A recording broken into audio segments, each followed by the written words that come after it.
संजय सिंह जो अब केजरीवाल के वित्तीय सलाहकार के रूप में ज्यादा जाने रहे हैं। शराब के नाम पर जो पैसा उगाही का काम सिसोदिया जी के मंत्रालय से शुरू हुआ, उस सारे पैसे को ठिकाने लगाने का काम संजय सिंह ने किया। ऐसा हम नहीं कह रहे हैं, बल्कि ठग सुकेश ने किया है, जो कि खुद सिसोदिया साहब और संजय सिंह का जेलमेट है। संजय सिंह ने काफी हल्ला किया था कि मोदी और अडानी ने मिलकर भ्रष्टाचार किया है और अभी कर रहे हैं, लेकिन जब केजरीवाल सरकार के द्वारा बनाई गई शराब नीति की पोल खुली तो हल्ला मच गया कि यह तो मामला चोरी और फिर सीना चोरी का है। केजरीवाल साहब कहते थे कि जी हम ईमानदारी के पानी से नहा कर आए हैं। केजरीवाल साहब जिस तरह की भाषा का प्रयोग कर रहे थे, उसे देखकर ये कहना गलत नहीं होगा कि राजा हरिश्चंद्र भी सच बोलने की ट्रेनिंग शायद इन्हीं से लेकर गए थे। लेकिन सच के कथित पर्याय केजरीवाल और उनके नेता जेल के फेर में ऐसा फंसे कि अब तक वह कोर्ट में अपनी बेगुनाही साबित नहीं कर पा रहे हैं। केजरीवाल साहब के नेता वह खुद भी भ्रष्टाचार का पैसा चाप के शायद अपनी रिटायरमेंट को सिक्योर कर लेना चाहते थे, तभी तो सत्ता मिलते ही केजरीवाल के नेता जुगत में लग गए कि कैसे किया जाए भ्रष्टाचार। लेकिन जब केजरीवाल एंड टीम ऐसा कर पाने में सफल हो पाती, तब तक सारा खेल चौपट हो गया और आपके नेता पहुंच गए सलाखों के पीछे। कोर्ट के दर में उम्मीद से जाते हुए आपके नेताओं को जेल से निराशा ही हाथ लग रही है। संजय सिंह के साथ भी ऐसा ही हुआ है। क्या है खबर, आइए आपको बताते हैं इस रिपोर्ट में। कथित शराब घोटाले में गिरफ्तार किए गए आम आदमी पार्टी के राज्यसभा सांसद संजय सिंह 51 दिन से ज्यादा जेल में बिता चुके हैं। संजय सिंह जेल से बाहर आने के लिए छटपटा रहे हैं, लेकिन कोर्ट में उनकी दाल नहीं गल रही। सांसद की न्यायिक हिरासत को कोर्ट ने एक बार फिर 14 दिन के लिए बढ़ा दिया है। संजय सिंह को 4 दिसंबर तक के लिए जेल भेज दिया गया है। सांसद ने ट्रायल कोर्ट में जमानत की याचिका भी दायर की है, जिस पर शनिवार को सुनवाई हो सकती है। स्पेशल जज M.K. नागपाल ने संजय सिंह की न्यायिक हिरासत को 4 दिसंबर तक बढ़ाने का आदेश दिया। जज ने जांच अधिकारी के इस बयान को भी नोट किया कि आरोपी के खिलाफ जल्द ही चार्जशीट दायर की जाएगी।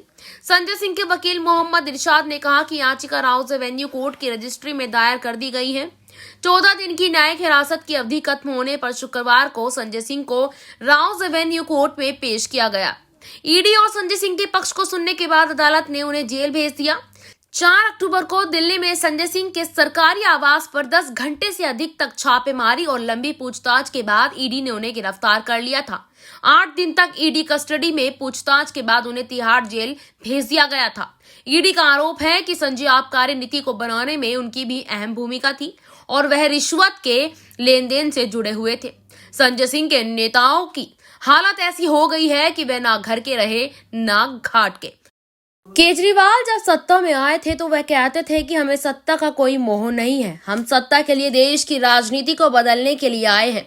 हम सत्ता के लालची नहीं है, बल्कि आपके प्यार के अभिलाषी हैं। लेकिन केजरीवाल साहब की कथनी और करनी में इतना बड़ा फर्क आ गया कि जिस दिल्ली की एक बड़ी आबादी गरीब और अनियमित कॉलोनी में रहने को मजबूर है, उसे दिल्ली के भीतर एक भ्रष्टाचार की कहानी की पटकथा लिखी जाती है कि जो सुनता है वह दंग रह जाता है कि कोई ऐसा भी कर सकता है। जो लोग राजनीतिक भ्रष्टाचार को खत्म करने आए थे, क्या वह भी राजनीतिक भ्रष्टाचार का हिस्सा बन सकते हैं? दिल्ली की जनता में यह विचार कुदबुदाने लगे कि कोई कैसे पहन सकता है गुर्बत का गहना। केजरीवाल साहब को लगा कि उनकी चोरी कभी नहीं पकड़ी जाएगी, लेकिन ऐसा ना हो सका। जनता के प्यार के अभिलाषी व्यक्ति को जनता की शायद शराब मिलने लगा और सत्ता का लालच न रखने वाले लोग सत्ता लोलुपत्ता में अंधे हो चुके हैं। लेकिन इस पूरे मुद्दे पर केजरीवाल साहब के कांग्रेस ने मजे ले लिए। राजधानी दिल्ली के कथित शराब घोटाला मामले में आम आदमी पार्टी के 2 दिग्गज जेल में हैं। इसी साल 26 फरवरी महीने में पूर्व डिप्टी सीएम मनीष सिसोदिया को सीबीआई ने गिरफ्तार किया था। इसके बाद 4 अक्टूबर को राज्यसभा सांसद संजय सिंह को भी ईडी ने गिरफ्तार कर लिया। शराब घोटाले में घिरी आपकी बढ़ती मुश्किलों के बीच सीएम अरविंद केजरीवाल को ईडी की ओर से समन जारी किया गया था। हालांकि सीएम केजरीवाल ने समन का जवाब देते हुए इसे राजनीति से प्रेरित बताया था। ऐसे में अब सवाल उठना शुरू हो गया है कि अगर सीएम केजरीवाल जेल जाते हैं तो दिल्ली का अगला सीएम कौन होगा? आप नेताओं की तरफ से इस बात का भी दावा किया जा रहा है कि सीएम केजरीवाल को गिरफ्तार किया जा सकता है। ऐसे में सीएम केजरीवाल जेल से सरकार चलाएंगे या किसी और को ये जिम्मेदारी दी जाएगी? इस सवाल का जवाब जानने के लिए आपके नेताओं ने डोर टू डोर कैंपेन शुरू कर दी है।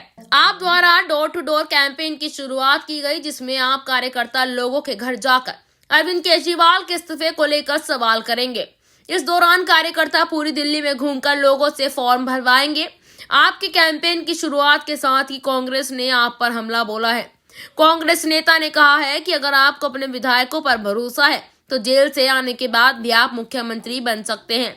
कांग्रेस जिस तरह से आप पर हमलावर है, वो कहीं ना कहीं लोकसभा चुनाव में भी विपक्षी एकता को कमजोर करेगी।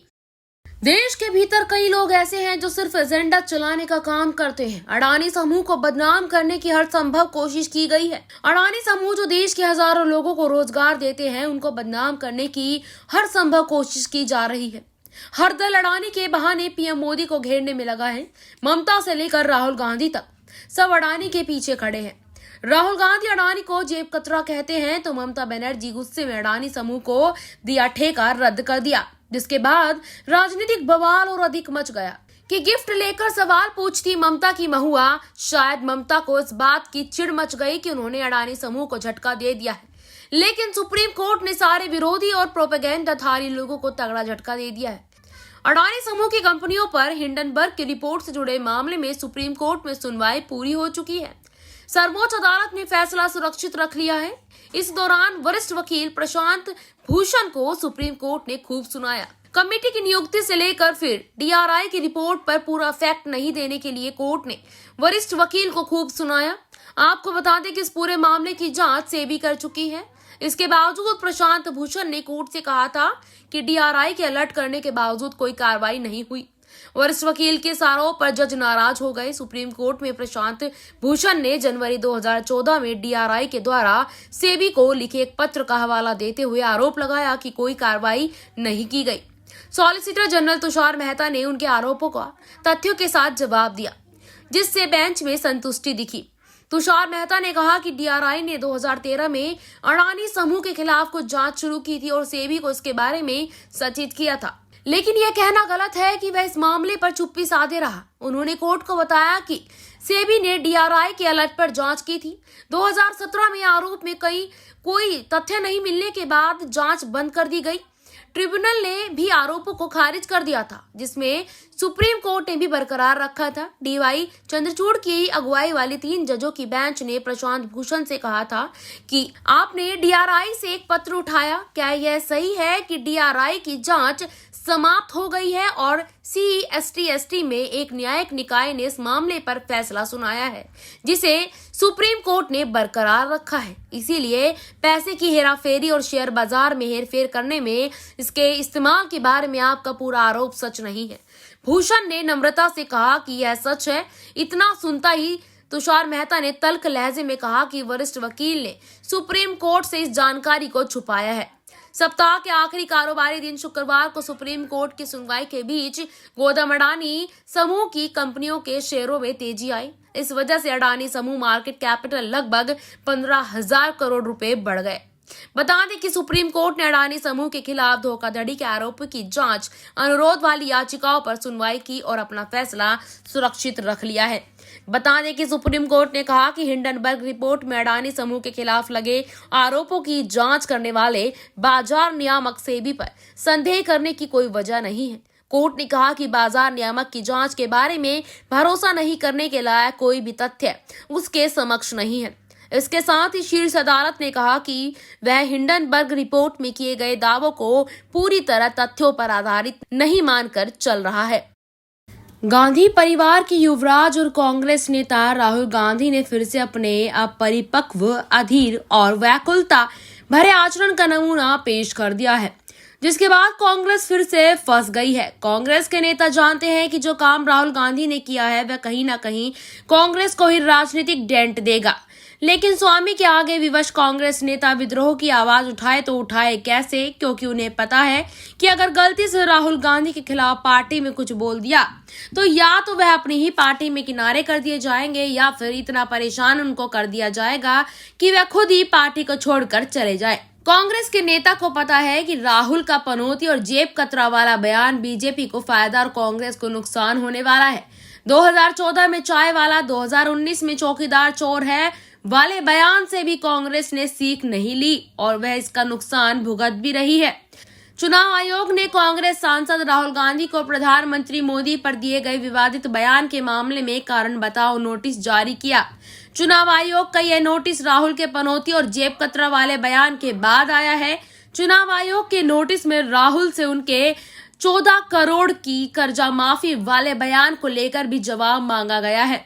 राहुल गांधी के खिलाफ भारतीय जनता पार्टी ने बुधवार को इस विषय में चुनाव आयोग के पास शिकायत दर्ज करवाई थी। दरअसल राहुल गांधी ने भारत के ऑस्ट्रेलिया से फाइनल मैच हारने के बाद राजस्थान में एक चुनावी रैली के दौरान कहा था, कभी क्रिकेट मैच में चला जाएगा, वो अलग बात है कि हरवा दिया। पनौती पीएम मतलब पनौती मोदी। इसके अलावा प्रधानमंत्री को जेब कतरा बताने वाले बयान पर भी भाजपा ने शिकायत की। राहुल गांधी के जिस बयान पर बीजेपी को आपत्ति थी उसमें कहा गया था, जेब कतरे होते हैं जब दो जेब कतरे किसी की जेब काटना चाहते हैं तो सबसे पहले क्या करते हैं, ध्यान हटाने का काम करते हैं। एक आपके सामने आता है और आपसे कोई ना कोई बातचीत करता है, आपका इधर उधर ध्यान ले जाता है, पीछे से दूसरा आता है, जेब काट लेता है। आगे उन्होंने कहा था, चला जाता है मगर जेब कतरा सबसे पहले ध्यान हटाता है।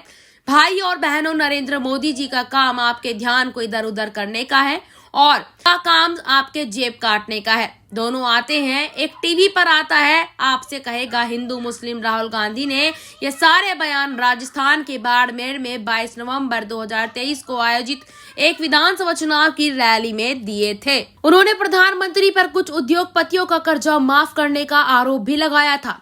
उन्होंने कहा था, फायदा 4-5 उद्योगपतियों को देगा। उदाहरण देता हूँ, पिछले 9 साल में नरेंद्र मोदी जी ने 14 लाख करोड़ रुपए हिंदुस्तान के सबसे बड़े अरबपतियों का कर्जा माफ किया है। मैं आपसे पूछना चाहता हूं, इन 14 लाख लोगों में 14 लाख करोड़ रुपए में जो इन्होंने 1015 लोगों को दिया, इन्हीं सब बयानों पर भाजपा ने आदर्श आचार संहिता और अन्य कानूनों का हवाला देते हुए राहुल गांधी के विरुद्ध कार्रवाई की मांग की है। भाजपा ने कहा है कि आदर्श आचार संहिता के अंतर्गत किसी भी व्यक्ति पर बिना तथ्यों के आरोप नहीं लगाए जाने चाहिए। उन्होंने कांग्रेस के वरिष्ठ नेता के इस बयान पर रोष जताया। अब राहुल गांधी को इसका जवाब 25 नवंबर 2023 से पहले देना होगा। कांग्रेस अध्यक्ष मल्लिकार्जुन खड़गे ने इस नोटिस पर कहा है कि हम अपने पास भेजे गए हर नोटिस का सामना करेंगे। कांग्रेस को राहुल गांधी को समझना चाहिए कि भाई मुद्दों पर बयानबाजी करो, ना कि पीएम मोदी पर निजी हमले करो, नहीं तो इसका नुकसान कांग्रेस को ही होगा। Bureau report, OMH news. धन्यवाद। और भी वीडियोस देखने के लिए चैनल को सब्सक्राइब करें और बेल आइकन को दबाएं।